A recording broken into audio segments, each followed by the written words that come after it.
there, I'm Kate Davis at Podoncalo, and this is the final video of me introducing the Lucy Clay slicer to myself and to you if you have no experience with it.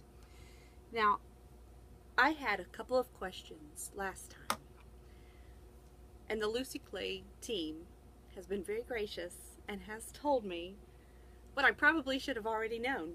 The washer functions as a screwdriver. Isn't that great? How genius. You can use it here, here, or here, or here to loosen these screws to either get out the rest of the plastic or to even up the blade, which is another part I missed. I went back and watched that extra video. It's on YouTube and it was a little hard for me to find, but I found it, about making sure that the blade is flush with the base. That's important. So the way to do that, and I've already done that, is to take your washer screwdriver, loosen it on both sides, look to see if it's even, and then tighten it back up. It's easy. And it should cut completely through all the way down once you've done that. Okay. So, I already took off this protective covering. It was extra. And I'm keeping this handy. It will go on as soon as the video is over. And let's see. I've made a few test cuts on my cane, which I made using the Lucy Clay Checkstruder, which is a wonderful tool if you've not already heard through word of mouth just how great it is. Let's see, I'll show you the disc I used. I used the same disc for all of them. This disc.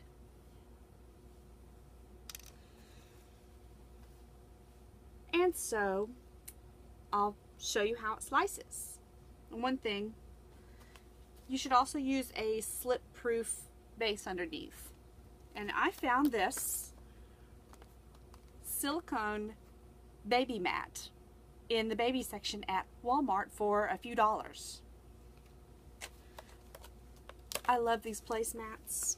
I get one or two every time. Not only can you use them in your dining room, but they are really, really handy in your studio for many, many things. And one thing that clayers might be interested in, let me see if I can find where it says it. Here it is at the bottom. It says that it can handle temperatures between -40 Celsius and 230 Celsius. So what that means is supposedly, and I haven't really tried that yet, but supposedly you can bake on it. However, it makes an excellent slip-proof mat.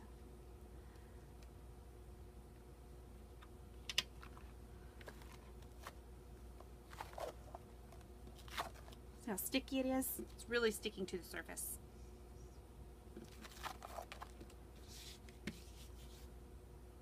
Just like that.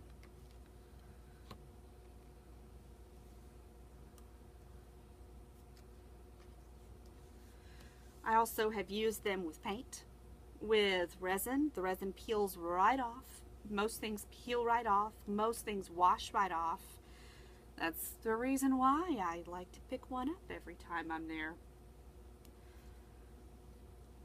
I was using a set of calipers for seeing just how thin this clay could get sliced.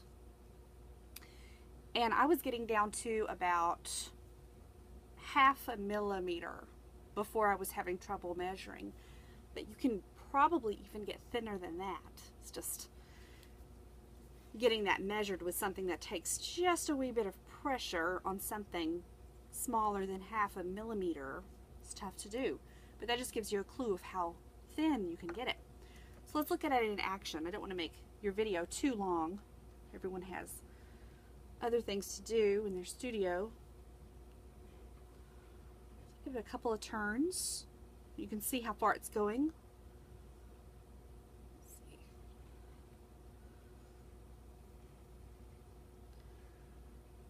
Going the wrong way. Yeah, I went the wrong way. This is still really new to me.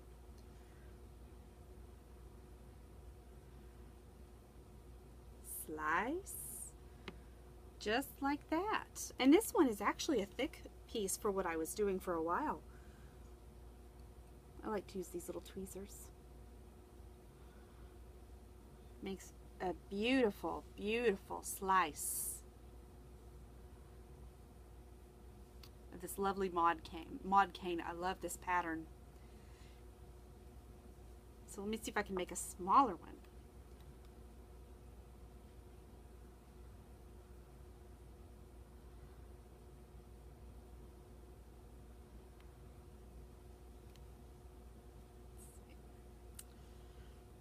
Kind of like the tweezers because one thing, my fingers are further from the blade. I can just kind of grab them and pull them away. Let's see what the calipers say. This one is pretty thin. It's not the thinnest I've tried. Okay, turn it on and just put this between and let it shut. So this one is 0.8 millimeters thick. And where's the really thin one? This one right here. This was my 0.5 millimeter thick, beautiful little sheet of clay that you could make a veneer with. Now sanding it, on the other hand, would be something totally different. You might sand straight through it. But this clay is not translucent clay. I didn't use any translucent clay, but it is so thin that you can see the light right through it. That's how thin it is. I'll show you one more cut, then I'll show you the little veneer, and then we'll be done. So, one more cut. It's so easy. It makes such nice cuts.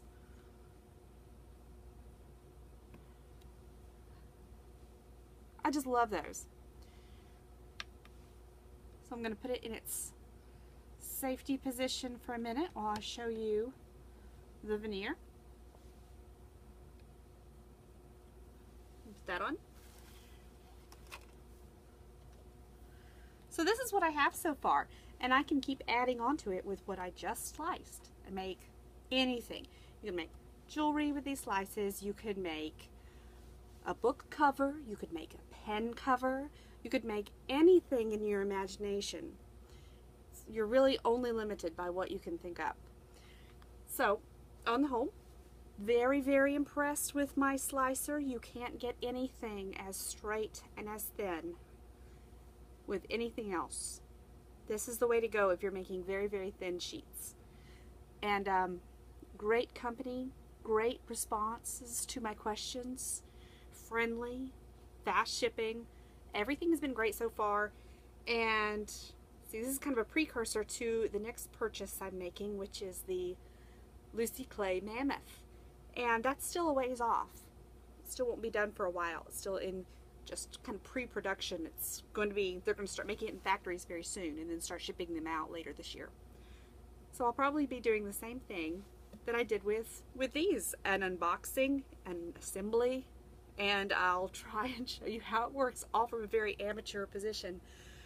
So that's really it. And I'm so thankful that you stayed and listened to me as I did all my silly rambling, all my putting together, things most of you either already know about or, you know, just want to come visit like my mom. Anyway, thank you for listening to me talk about the Lucy Clay Slicer. Have a great day.